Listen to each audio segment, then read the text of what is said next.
It's one thing to rank really high on Google, but it's another thing to actually maintain and keep your rankings. So how do you ensure that when you spend all this time doing SEO and ranking for competitive key terms, like I am here, how do you ensure that you actually maintain and keep your rankings? Hey everyone, I'm Neil Patel, and today I'm going to teach you how to protect your SEO rankings.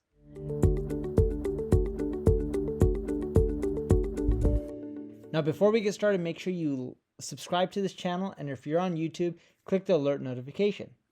So the first thing I want you to do is actually Google the term Google Search Console. And once you do that, you'll see some results like this. The second link will be welcome to Google Search Console. For you, it may be the #1 link. Click on it. And once you click on it, I want you to add your site to Google Search Console. Now, if you've already added your site to Google Search Console, great. You can skip this step and you can fast forward in the video. But if you haven't, I'm just going to show you how to do it. I've already added Neil Patel, so I'm going to make up a domain name like Neil K. Patel and click continue. Check verification, and then you verify, or you can verify later.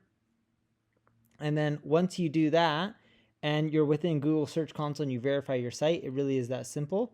Then you can go and select your property. So I'm going to end up selecting neilpatel.com. And as you can see here, once you select neilpatel.com or your own website, you'll see your traffic over time. It'll show you if there's any issues with things like AMP or if there's issues with breadcrumbs. But I know it's hard and cumbersome to log into Google Search Console each and every single day, and you may forget. So I want you to do something really simple. When you sign up, you log in, you add your website. What you'll find is on a monthly basis, you'll get emails from Google Search Console. Now here's an example of some of the emails that I'm getting for neilpatel.com. And as you can see here, they'll even do things like send me a performance overview of how I performed in the month.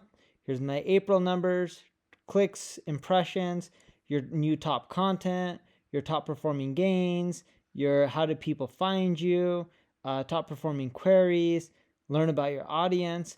What I like looking at is new top growing queries. Those are terms that you can focus on. And it just gives you a rough overview. But here's what's interesting if I go back to the search results. Google will tell you when there's issues with your website that they see. Now, this doesn't guarantee that your rankings are going to stay at this top, but it increases the chances that you stay at the top and you maintain your rankings over time. Or if you're not there, it at least increases your odds that you'll rank higher. For example, here's the issue that they detected, breadcrumb issues on neilpatel.com. And I'll send these emails to my developer, or I'll fix it myself if I know how to. And it gives you information on the error. And then when you fix it, then you just validate that error. And it'll tell you that they're validating it, and they'll even tell you if they'll accept it or not. And they'll constantly tell you when there's issues. So for example, you saw the breadcrumb issue, and right here, here's another one. AMP, these are the mobile friendly pages. AMP issues detected on neilpatel.com. Reference AMP URL is not in AMP, in essence, page.